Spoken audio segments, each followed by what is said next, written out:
Hey everyone, welcome to the Playback Podcast presented by CAR, your weekly podcast featuring America's favorite dancers, hosted by America's favorite road warriors. We are your hosts, Jocelyn and Kristen, and today we're going to be covering as many shows as we possibly can. As you see, Julie's not here with us.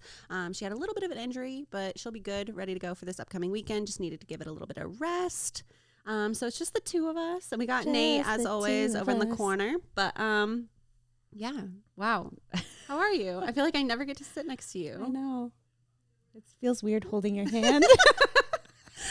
All right. Well, where were you at this weekend? I was in Coeur d'Alene, Idaho. Beautiful. Beautiful. It's beautiful there. Mm-hmm. It was freezing.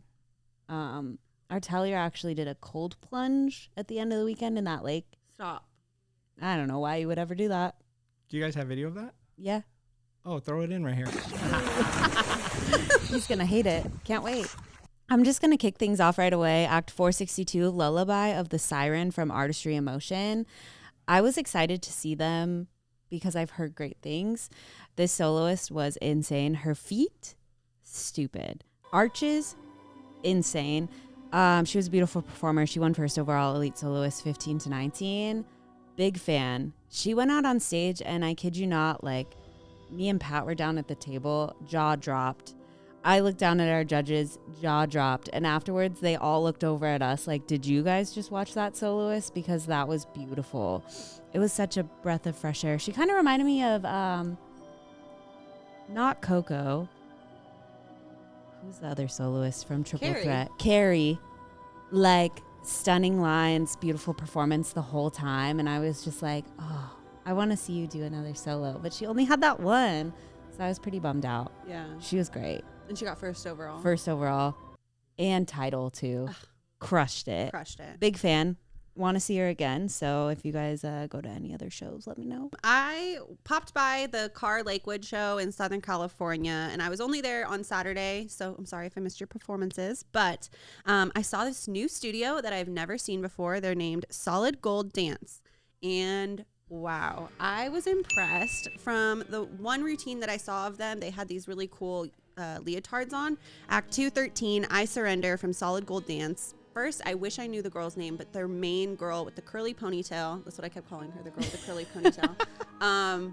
Insane. Her strength was so powerful, and I love seeing like almost acro and like really those strong headstands and handstands in a contemporary lyrical style.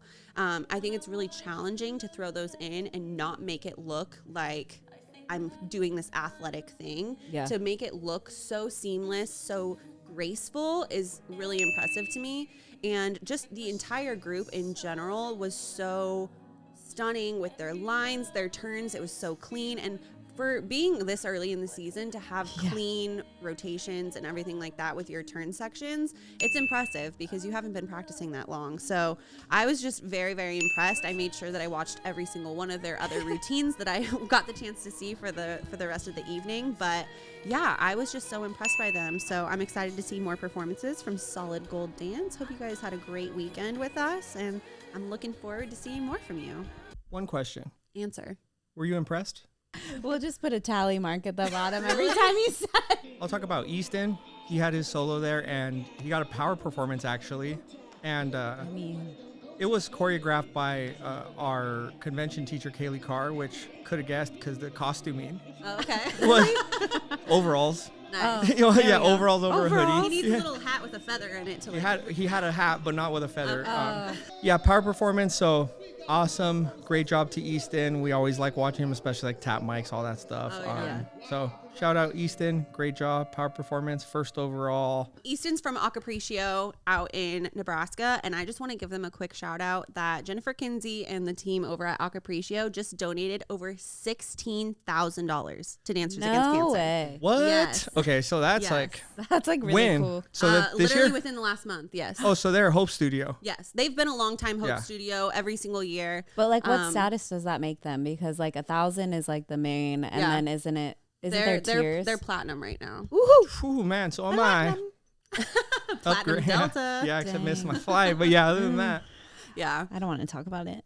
I want to talk about this next one because I know you have Idaho, right? So Yeah. I'm going to talk about this one from Lakewood as well. This is Act 227, Heroes from Cutting Edge.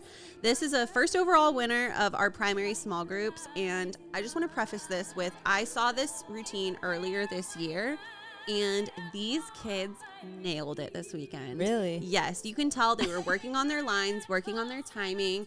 I mean, they're little. They're like 7 to 8. So you know that they're working Cute. those facials and like having all the attitude with it. Yeah. But I was so impressed by all of their legs. They have like the moments where every single dancer is holding up a leg hold. I even saw a couple leg turns in there. Whoa. So they're definitely like elevating their technique this season, and I'm really, really excited to see like this little mini group how they do, because they did an amazing job. And so I'm excited to see how they continue their technique over the season. So congratulations to Heroes from Cutting Edge, your first overall win. That is amazing.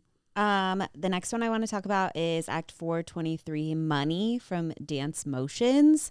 It was the cleanest small group hip hop I think I've seen all season, and I love a good hip hop or tap performance. Like, they came out in these cool white pants with like a black crew neck.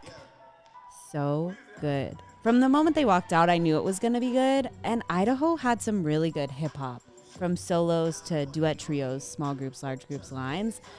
It was so clean, and I was like, who's teaching you guys hip hop? Because it's so well thought out, well choreographed.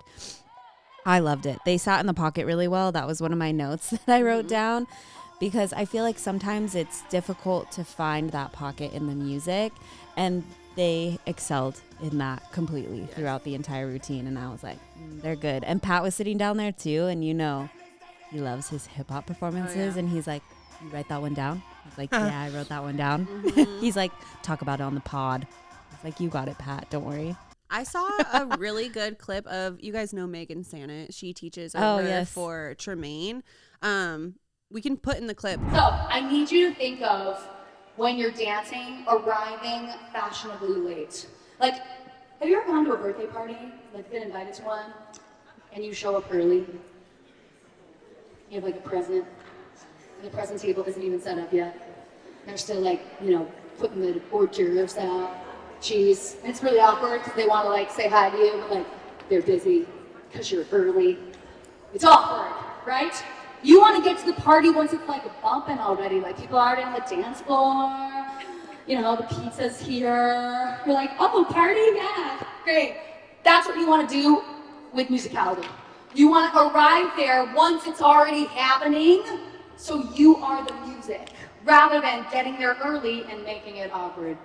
The next one I want to talk about is Act 422, So Young from Artistry in Motion. It's that Frank Sinatra song, You Make Me Feel So Young, Cute. You know? So cute. And they were so creative with their choreography. They started off stage, and then they came on, like 2 kids came on, and they did this traveling choreography that went across the stage. And then as they were about to travel again across the stage, another girl joined. And the way it was like witty with their choreography was so good. They had on these sparkly blazers and black pants, and the facials, the like funny ways of the choreography with the lifts and all of that stuff. The traveling was just so cool to me, how they like moved across the entire stage. Not necessarily like great for a social media post per se, but visually it was so pleasing to watch. Like, they just kept going across and back and forward and side and diagonal, and I was just like, this is smart. And I could see their teacher Tamara in the wing just watching, like smiling the whole time, and I love being able to see the teacher in the wing, like just observing and not coaching, but like smiling the whole time. I was like, I could tell that she was very pleased with the performance, and that made me pleased with the performance too, just from when they hopped out on stage and they were smiling and like, I love that song too. It's a good song.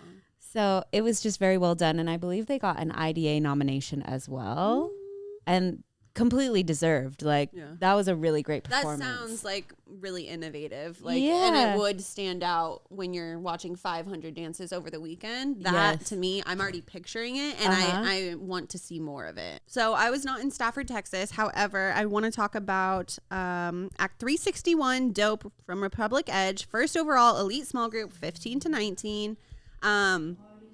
First of all, I want to say when coming out for like a contemporary or a lyrical performance of that genre, you would never imagine ripped jeans.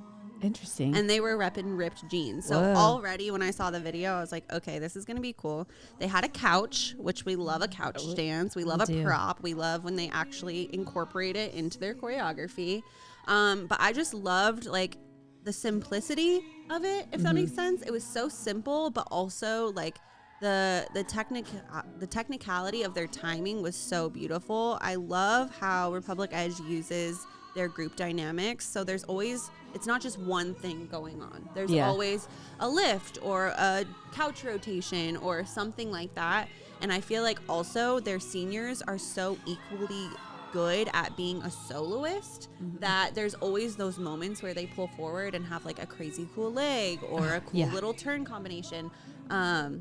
So I was just like very impressed by this routine. I loved their routines from last year, so I was looking forward to seeing what they brought. I didn't watch all of their routines. I just kind of looked over the results to see what was there. But I know that they're going to be attending Ultra and I think a couple other shows as well. So I'm trying to savor it and wait, and hopefully maybe I'll be able to show up to that show. But we love Republic Edge. They're actually an official DAC Hope Studio.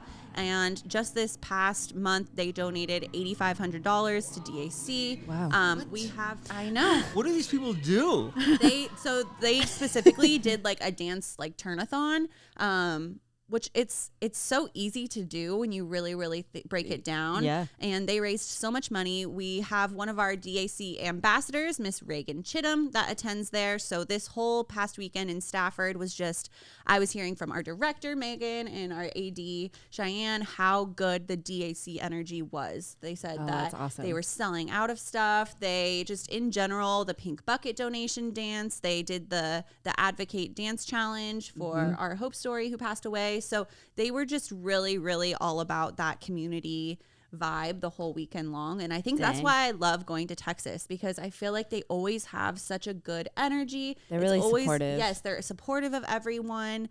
And yeah, I was just had a little bit of FOMO that I wasn't able to be in Texas this weekend, but just wanted to give a big shout out to Republic Edge, Stacy's, all those amazing studios that come out to Houston shows. We love you guys and appreciate you guys, and hopefully I'll be there next time. Yeah, I have one more from Dance Dynamics. It was Act 275, My Love. And what caught my eye was the fact that she had this she had a daisy as a prop.